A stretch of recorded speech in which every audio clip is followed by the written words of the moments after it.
Welcome back. Another week. You made it through another week. We made it through another week. So thank you for tuning in again. Thank you for listening and watching. Your support means everything. Hey, you can follow us on all of our platforms if you want more content: Instagram, Spotify, TikTok, and YouTube. It means the world that you are listening and that you're tuning in each week and being here with me. If you want to donate, you can go to christculturepodcast.com/donate. That will be in the description for you. Hey, that helps us continue to create this content and make this happen on a weekly basis. And it means the world, all of your donations and your help. I'm going to start with a weekly check-in, right? I mentioned in last week's episode that I'm kind of in that season waiting for employment, applying to jobs, looking for new employment, looking for something that God has called me to, and just focusing on this and focusing on ministry in the meantime. It's an interesting season to be in, honestly. Honestly, waking up on a daily basis where, normally you have a routine, you get up and you go to work, and being in a season where that's not the case and you're kind of having to create your own schedule on a daily basis and keep yourself busy and keep yourself occupied and search for employment and truly just be in a season of faith, right? Just looking to see what God is going to do.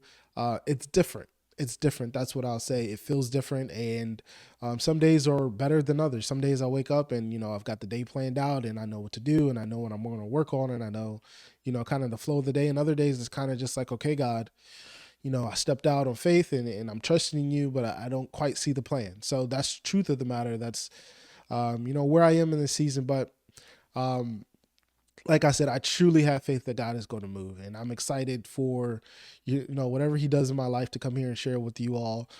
So just wanted to provide that update, let you guys know what's going on. I want to talk about something today, and it's kind of been on my mind for a little bit now. I want to talk about change, and not just any change, but why does God allow change in our life? Why does He sometimes bring about change? And how does He use that change in our lives? So sometimes when changes happen, it can be frustrating. It can be, away from your normal routine. But a lot of the times there's reasons for that change. And when you're in the midst of that change and things become difficult and things become hard, you may not see those. So I want to discuss that today. Got a few points I want to give you, but I want to just start talking about change and the fact that it seems to be a principle that God introduced into the world that's everywhere, right? Everything seems to change. The only thing that seems to stay the same is God Himself. Um, Day turns to night. Trees start as small and they grow. The leaves fall off the trees at a certain time of year. Um, the weather changes on a daily basis. You change, I change, our body changes. It's like everything is constantly in this state of change. And I wanted to examine why that is and how God uses change in our lives. So the first thing that I came up with is God sometimes uses change in our lives to get our attention, to get our attention. And I thought about this one and I was like, sometimes we're so focused on life, so focused on the kids, so focused on work or, jobs or hobbies or trying to get the bag, trying to start a business, like whatever it is, our focus is in so many places that sometimes God just brings about a small change or a big change just because He wants to refocus us. He wants to get our attention back to those things that are important in our lives. Could be friends, could be family, could be what He's called you to do, could be your relationship with Him. Sometimes He just needs to get your attention, so He uses change in your life to do that. And sometimes changes, like I said, it can feel inconvenient, right? We've all been there before where we got our routine down in the morning. We wake up at a certain time. We do certain things. We get in the car. We drive in the same direction. We know, what roads to take. We know which turns to make. We know how many blocks before my turn should I get over to the right lane. We know all those little intricate things. And sometimes change comes along and you're on your way to work that morning and then there's a detour. And now you have to go a completely different way. It's inconvenient. You're late for work, all these different things. So we all know how uncomfortable change can be, but sometimes He just simply needs to get your attention. That could be for a bunch of different reasons, like we said. So maybe the next time change happens in your life, just ask, am I focused on the right things right now? Is there something else that I should be focused on, that I know I should be focused on, and my attention is in the wrong places? Where is my intention right now? What am I focused on a daily basis? And could this change be to kind of redirect my focus? So that's kind of the first way that I think God uses change in our lives. The next thing is, I think sometimes he uses change in our lives to grow us. Um, all of us know that we can become stagnant, right? We can get in that place where you're in a routine, things are comfortable, you know how to do your job at work, you know how to do all of your tasks, you know what grocery store you're going to go to every week, you know how much money you're going to spend. And sometimes we can get in this place where we become stagnant, and God knows that if we stay there, we're not going to grow.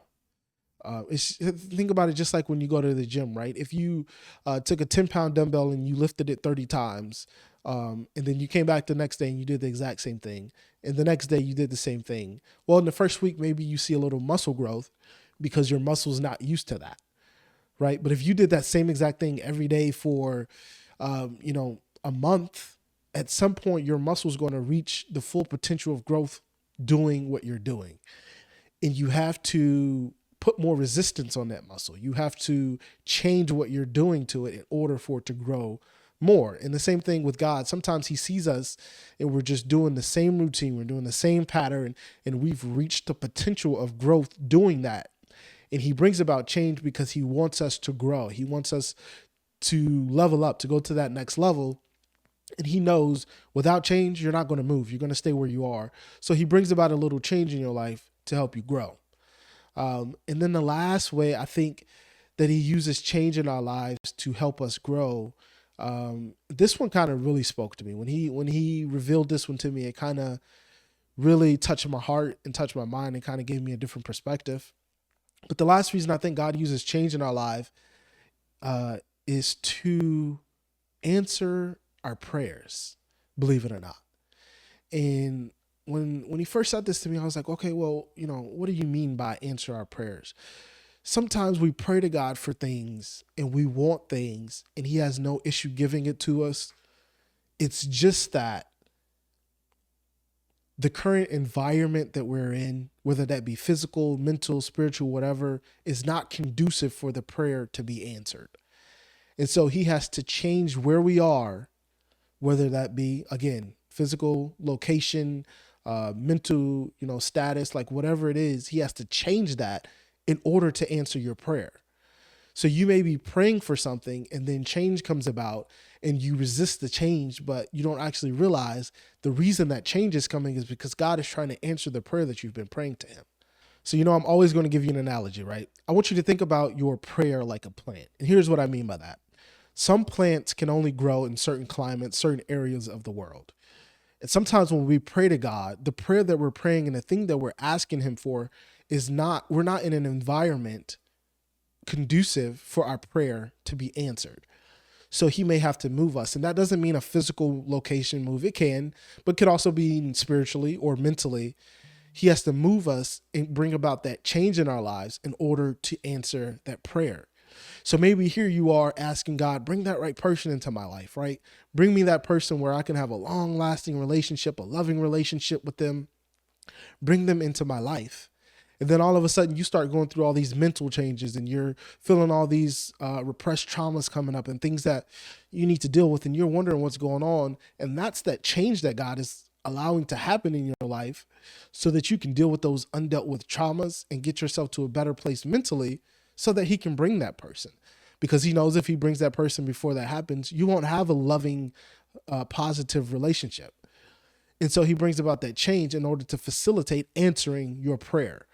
And so sometimes when you're praying to God, you have to watch out for those changes and not simply reject them or push them off because you don't like that they take you out of your routine or that they make you feel a little uncomfortable because they might be facilitating the answering of your prayer.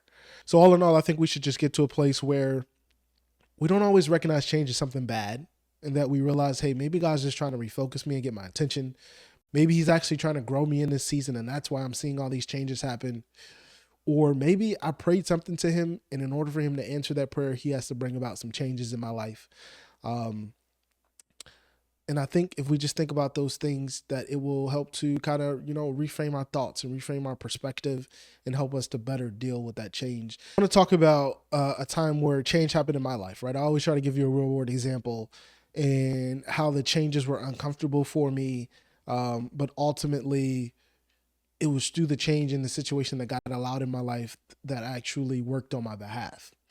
And this story for me actually starts a long time ago when I was a little boy. I was in Little League.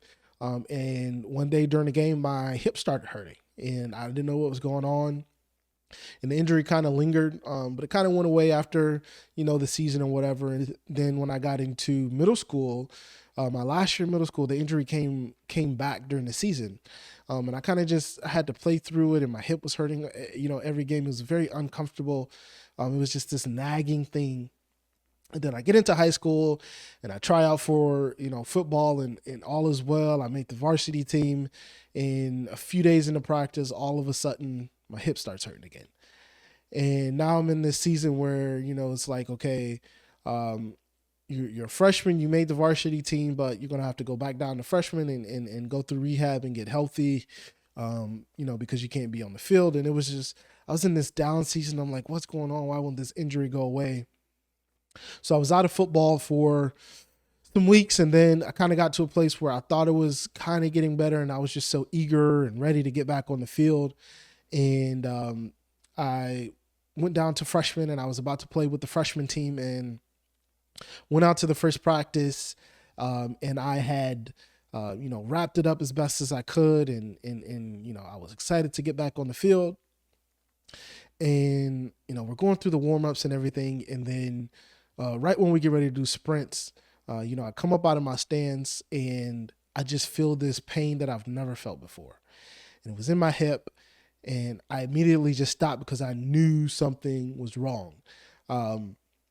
And the thing about it was, I had been praying to God during, all of these weeks where, I want to be up on the varsity team. I'm praying to God, heal my hip, heal it, make it better so that I can get back to playing football. And I didn't realize how God was about to answer that prayer. But long story short, I ended up finding out that I fractured my hip, and I was going to be out for, quite some time. And, after leaving the hospital, I'm angry and I'm upset, and I'm like, God, I'm asking you to heal me so that I can play football. And then you allow me to fracture, my hip. I don't understand, why you would do that. Why would you bring about such a abrupt and sudden change in my life, allowing something like this to happen? And now I can't play at all.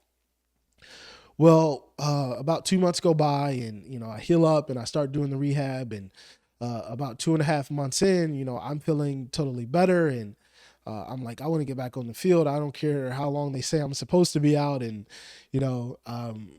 through some maneuvering, I was able to get myself back on the field. I should not have been playing football, but I wanted to play. So I found myself back out on the field, and I start playing with the freshman team. And it was about a week after I started playing with them. One day I was at practice running around, and I had the realization that I had no pain in my hip. And it wasn't just that I didn't have the pain from the surgery, or not the surgery, the injury that I had just had with the fracture. It was the fact that I didn't feel the pain that I had felt prior to any of that happening. That lingering pain that had been lingering for years, I no longer felt. And I had that realization. And then, later that year, I was able to go back up to varsity and play there.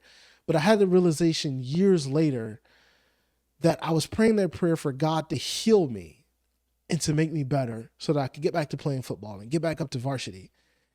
And he allowed that change to come into my life via an injury, while at the time, it hurt and I was upset and I was angry.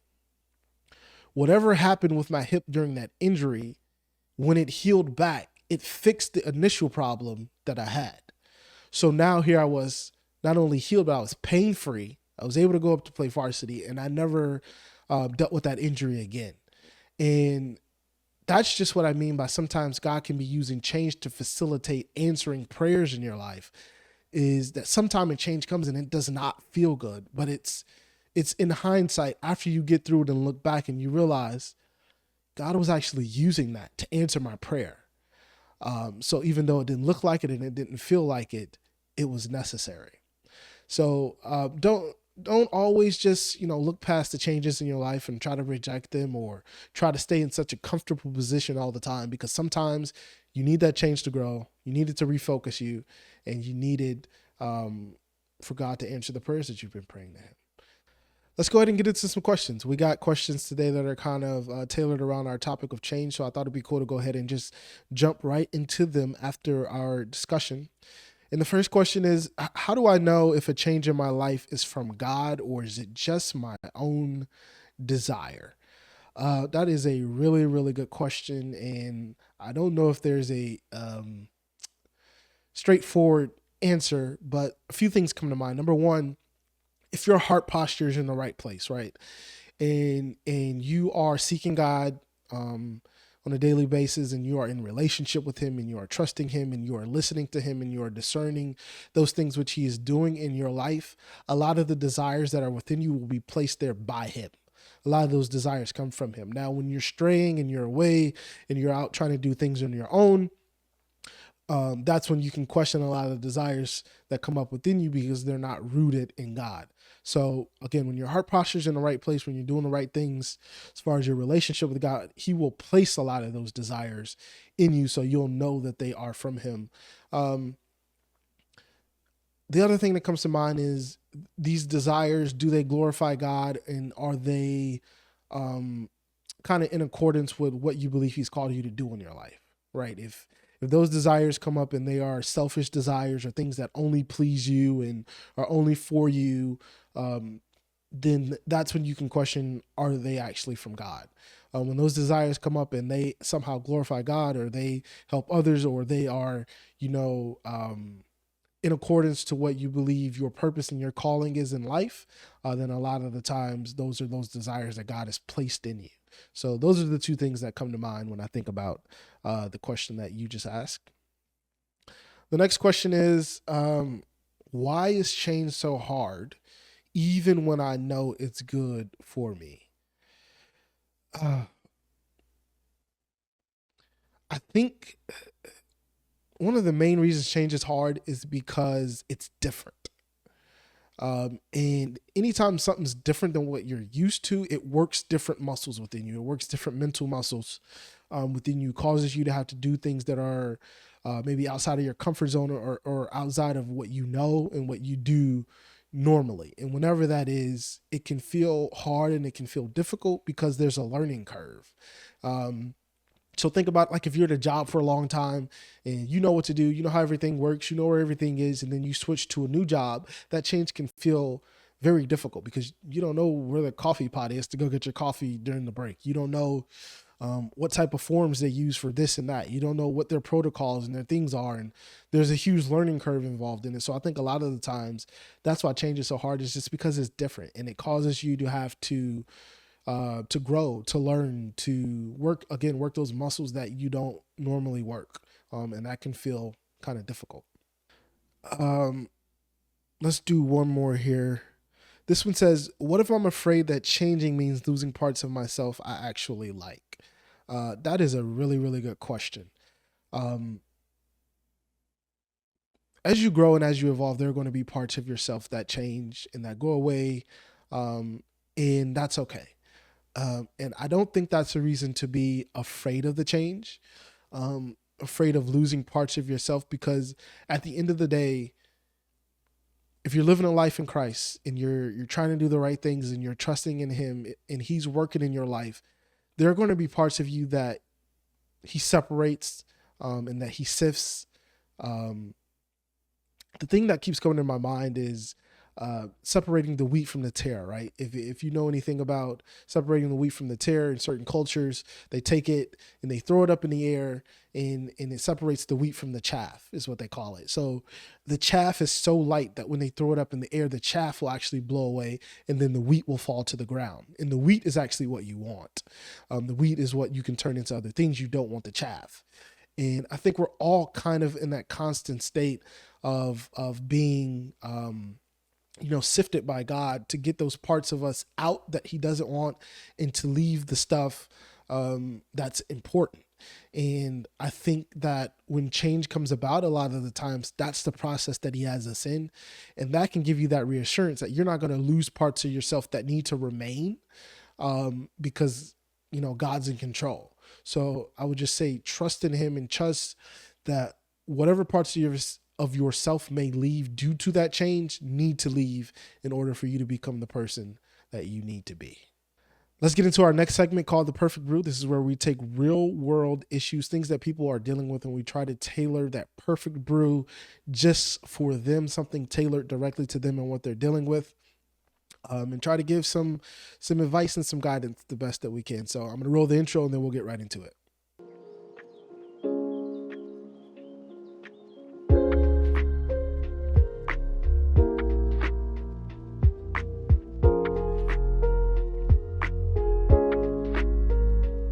Before we get into today's order, I just want to remind everybody, if you want to be featured on this segment, you can DM us, you can leave a comment, you can email us, let us know what you're dealing with, let us know what your issue is in your life, and we will feature you on this. We'll try to create that perfect brew, that perfect response just for you. And without further ado, let's go ahead and get into today's order.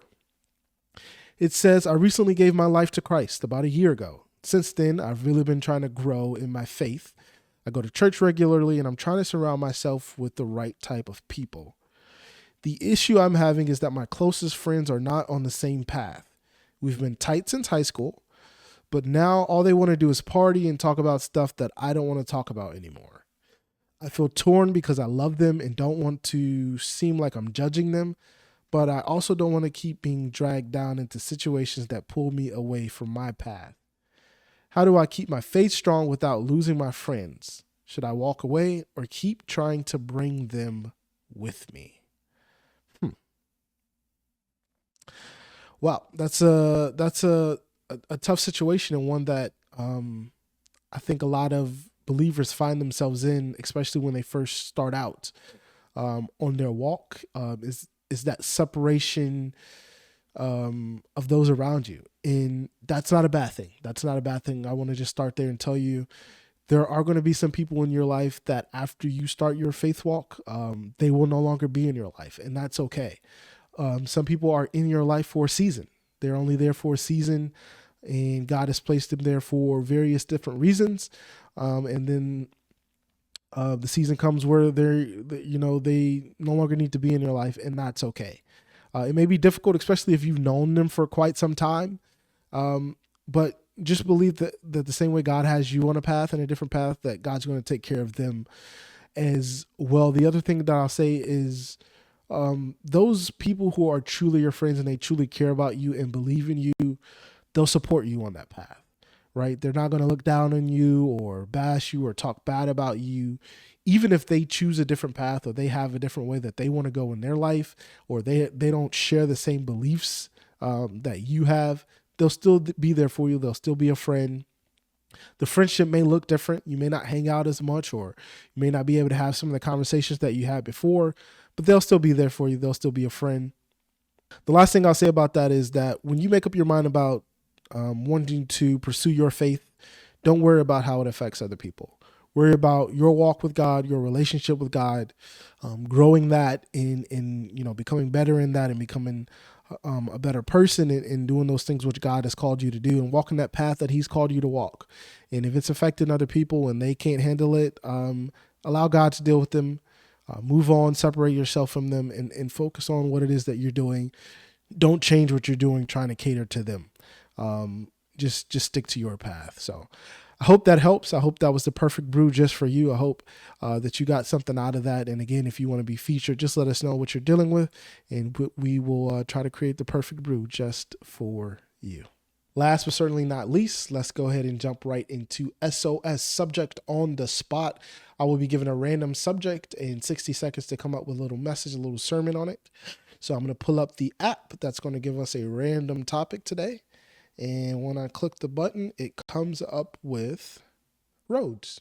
Oh, I don't think you guys can see that, but it says roads. So I'm going to go ahead and pull up the timer for 1 minute, and we will start in 3, 2, 1, go. When I think about roads, I think about that some roads have 2 lanes that go in 2 different directions. But I also think about one-way streets. And on one-way streets, you can only travel in one direction. And I think about that like our lives, right? We have that one path that God has laid out before us, that path that puts us in his will and in his purpose to do the right things, to accomplish those things which he put us on earth to accomplish. And then we have that path that goes in the wrong way, and it seems to go against those things that he's called us to do. And sometimes in life, we find ourselves going the wrong way down that one-way street, right? And it seems difficult because we constantly have to dodge cars and obstacles and things in our lives, and we're wondering why. And we don't realize that we simply need to turn around. We're heading down the wrong path on the wrong direction, and that if we turn around, we'll be right back in the will of God and headed to where we need to be. Ooh, that was a tough one. And just like that, season 5, episode 2 is in the books. Thank you for all of your support. Make sure you like, comment, and subscribe on this content. And hey, I want you to send it to somebody else. Find somebody else in your life that you think can benefit from something that was said, and just send them this video. Hopefully it helps them out. If you want to donate, you can go to christculturepodcast.com/donate. That helps us out so much. Again, I just want to say thank you, and I hope to see you next week. Same time, same place. Peace.